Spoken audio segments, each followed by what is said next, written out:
नमस्कार मित्रांनो, मी गजानन काळे. तुम्ही पाहत आहात शेत शिवार यूट्यूब चॅनल.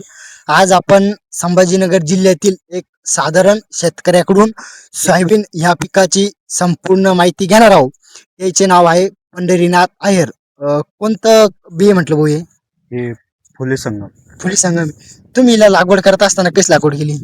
लागवड आपण जशी मक्का लावतो ना हा, त्याच पद्धतीनं साऱ्या याच पद्धतीनं. हा बरं, समजा दाट सोयाबीन लावायचा आणि पतली सोयाबीन लावायचा काय फायदा आहे? दाट लावली तर थोडं आवरेज कमी निघतं आणि थोडी भट्टी मोठी असली हा. तर आवरेज वाढतं. मग आधी सोयाबीन इतकी कशामुळे वाढली? हे आता चांगलं खत पाणी त्याच्यामुळे वाढले. बरं, किती एकर मध्ये लावली तुम्ही सोयाबीन ही? 1.5 एकर मध्ये 1.5 एकर मध्ये किती किलो बी लागेल सरासरी ट्रॅक्टरना? हे आता 40 किलो दिला गेले. आणि जर ही सोयाबीन जर समजा दाट लावली असती तर किती बी लागलं असतं? दाट सरी जवळ येते त्याच्यामुळे थोडी एकरी 40 असंच लागलं असतं. असंच लागलं असतं. मग लावाच टायमाला कोणतं कोणतं खत टाकेल हे सोबत? 20-20 थेरा टाकलं होतं. हा. बाकी नाही टाकलं. मग तुम्ही सोयाबीन लावाच टायमाला जसं बैलांना लावली का ट्रॅक्टरना लागवड केली? पेरताना ट्रॅक्टरनंच पेरली ती. हा. विचार अजून आतापर्यंत काही औषध काही कोणतं? नाही अजून फवारणी नाही घेतली. मग आता फवारणी घ्यायचं काम आहे याच्यावर. करणंच पडन ना, म्हणजे थोडंफार पानं कतरू राहिले आळाई थोडं. पण मग आता मला सांगा, आता काही की शेतकरी काय करत्या, सोयाबीन लावत्या आणि त्याला हाईट खोडाचं औषध मारत्या, त्याच्यात काही हे आहे का? त्या हाईट खोडामध्ये फक्त एवढं आहे, हा. हाईट लहान राहते आणि शेंगा ज्या आहे हा. दाट दिसत्या. हाईट मोठी झाल्यावर. हाईट जास्त उंच असल्यामुळं काय होतं, हा. शेंगा पतल्या दिसत्या हा. पण जास्त राहत्या. मग तुम्ही सोयाबीन लागवड किती वर्षापासून करता? आणि बऱ्याच दिवसापासून करतो. बरं, सोयाबीनला मग किती खर्च आहे लागवड करायची मला समजा?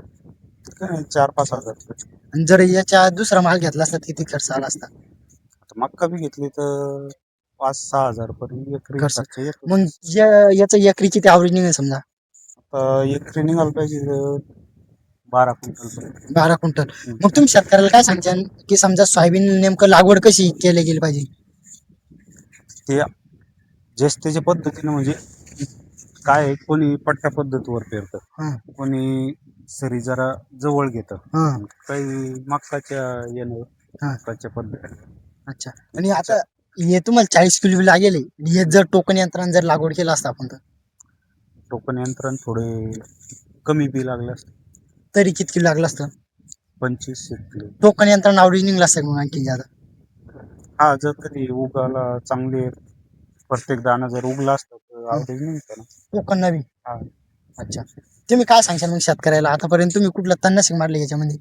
तणनाशक मारलं होतं पण आता मग तणनाशक मारल्याने सोयाबीनला काही बसत नाही का? नाही, त्याच्यामध्ये काही तणनाशक अशी हा. जे सोयाबीन बी खराब करत्या हा. आणि गवत बी. आणि तुम्ही कोणतं मारलं मग? त्याचं नाव नाही सांगता येणार. हा. याचं एक झाडाला किती शेंगा येऊ शकता समजा? आता हे आपल्या कमराच्या वर समजा छाती लोकांना याला तरी बी 150-200 शेंगा. एका झाडाला 150-200 शेंगा. अच्छा. मग तुम्ही शेतकऱ्याला काय सांगशील की सोयाबीन नेमकं कशी लागवड, कोणती लागवड चांगली भरते तुमच्या माहिती? आपल्या पद्धती म्हणजे आपल्या माहितीनुसार तर हे मक्काची जी फट्टी राहते ना तशी सबर चांगली. याच्यात कोळपे आणले काही 1-2 वेळेस? हा, 2 वेळेस मग याच्यात काही कोळपे जर आणले म्हणते आता याचा काही जारवा तुटतो असं तसं? मुळ्या तुटत्या हा. आणि काही शेंगा चपट, म्हणजे मग मुळ्या तुटल्या त्याचं काही दाणे नुकसान होऊ शकतं? पोसत नाही. याचं काही नुकसान होतं? काही शेंगा असे चापट निघून जाते, म्हणजे त्याच्यात दाना पोसत नाही. ठीक आहे. पंढरी अय्यरने आपल्याला माहिती सांगितल्याबद्दल धन्यवाद.